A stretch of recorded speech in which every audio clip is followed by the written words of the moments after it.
Si mnajua kulikuwa na watu walikuwa wananisumbua kule Nairobi kwa street na kipuria kwa kichwa. Siku hizi wameondoka kwa sababu nyinyi mmenisaidia.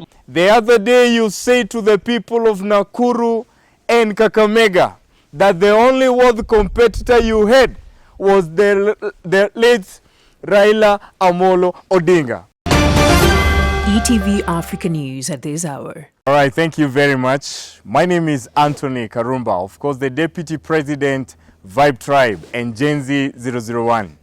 And today is a very special moment for us and for the people of Kenya. We have had a very special call from the people, a group from Mount Kenya, and of course they have spoken. All generations across, right from Gen Zs, millennial, and all generations.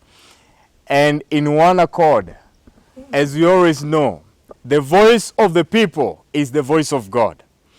And we know right from the year 2024, we have been in the streets and in the forefront fighting for good governance, end of corruption, transparency, and accountability in leadership.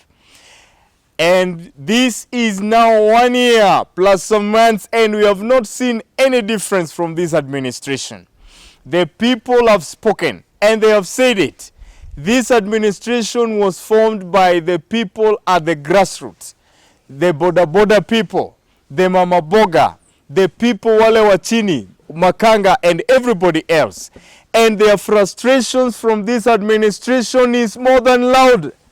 To Mr. President, you have actually been saying that there is no worthy competitor.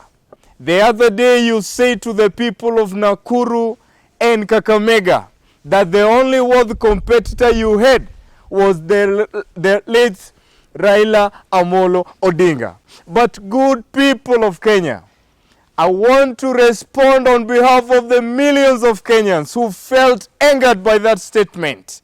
And we want to tell you, you are far much behind the news, because the good news now is, if you don't know, the government of the people is coming 2027, and if you don't know it, the worthy competitor you are competing with come 2027, it will be between you and the people of Kenya. And the people of Kenya, we are the majority, and their voice is unanimously saying that they have seen the young people who we have a goodwill for this nation.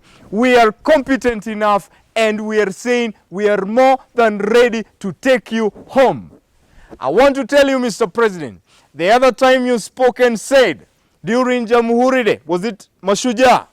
And you said, when we were in the moment of mourning one specific enigma, Raila Amolo Odinga, you compared Kenya with Singapore, with Malaysia, with South Korea, which of course we know that during the times of independence, our economic status were at the par, all of us. But how comes all those nations, they are in the first world class, yet Kenya is still a third world nation? And we want to tell you, we know clearly you are so good in theory, but very poor in pragmatic work. Because you have been saying right from the political times, right from the campaign times, you said about manufacturing, you talked about EPZ, you said you have a plan for Kenya. Now it's 3 years down the line, you're still telling us you have a plan. Yet you are the person in power. You are the person right now who has the capacity and authority and the blessings of Kenya at this time to work for them. But look, when you are still in power, you are still operating with plans, with promises which are not making any sense, and they are not helping the real pertinent issues affecting the common mwananchi at this point, which in other words means this administration has really failed, and we cannot expect anything different from a failure of this administration. And that is why we are saying, you cannot come to us arrogantly saying how you will win 2027. And we cannot be quiet on this.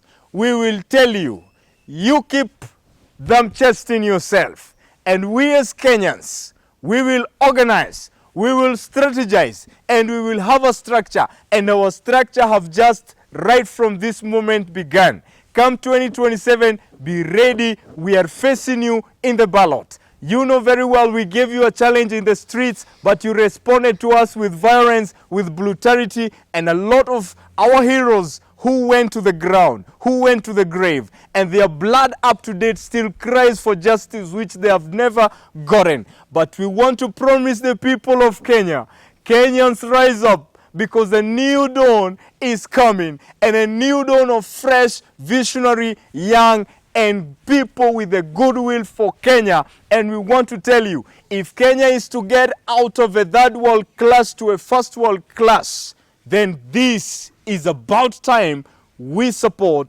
young people and we show these people who have failed terribly that indeed Kenya, we are short of nothing except good governance. Thank you very much. And now let me welcome, of course, our national coordinator. Kwa majina naitwa Bedho Angeshi Mudhe, na represent youth nikiwa Mount Kenya. Ya kwanza ni kusema venye hii serikali yetu yenye tuliichagua imetunyanyasa sana. Kama sisi young ladies haituangali nafanya maisha yetu ikuwe ngumu, and we are sisi tunatengeneza generation yenye inakuja. Vitu kama education imetunyanyasa kabisa, tunashindwa kupea watoto wetu education nzuri. Na tena about the hospitals, about the SHA. Sisi for now ni sisi young mothers tuna expect challenges sana. Mpaka sasa okay, kama Vision 2030 tunaweza kosa watoto cause hii SHA inatuletea shida. Kitu kingine ni about the security.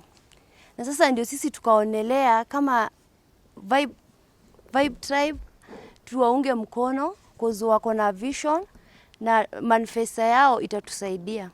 Sasa ndio sisi tunaona tuwaunge mkono na tutengeneze serikali ingine. Asante. Kwa sababu niliwaambia watu wa Nakuru, wakati tunapanga maendeleo ya Kenya, lazima tupande maendeleo ya hapa Nakuru County. Nakuru County ni county ya muhimu sana. Mimi nawashukuru, nyinyi ni wakulima sugu sana. Mumenisaidia kuzalisha chakula. Si mnajua kulikuwa na watu walikuwa wananisumbua kule Nairobi kwa street na kipuria kwa kichwa. Siku hizi wameondoka kwa sababu nyinyi mmenisaidia, mnazalisha chakula. Tumepunguza gharama ya mbolea, tumepunguza gharama ya mbegu, tuhakikisha kwamba wakulima wetu wanatusaidia kuzalisha chakula, tuondoe njaa katika taifa letu la Kenya. Kwa sababu nimefika hapa kwenu leo, mimi najua mko na shule yenu hapa. Shule inaitwa nini?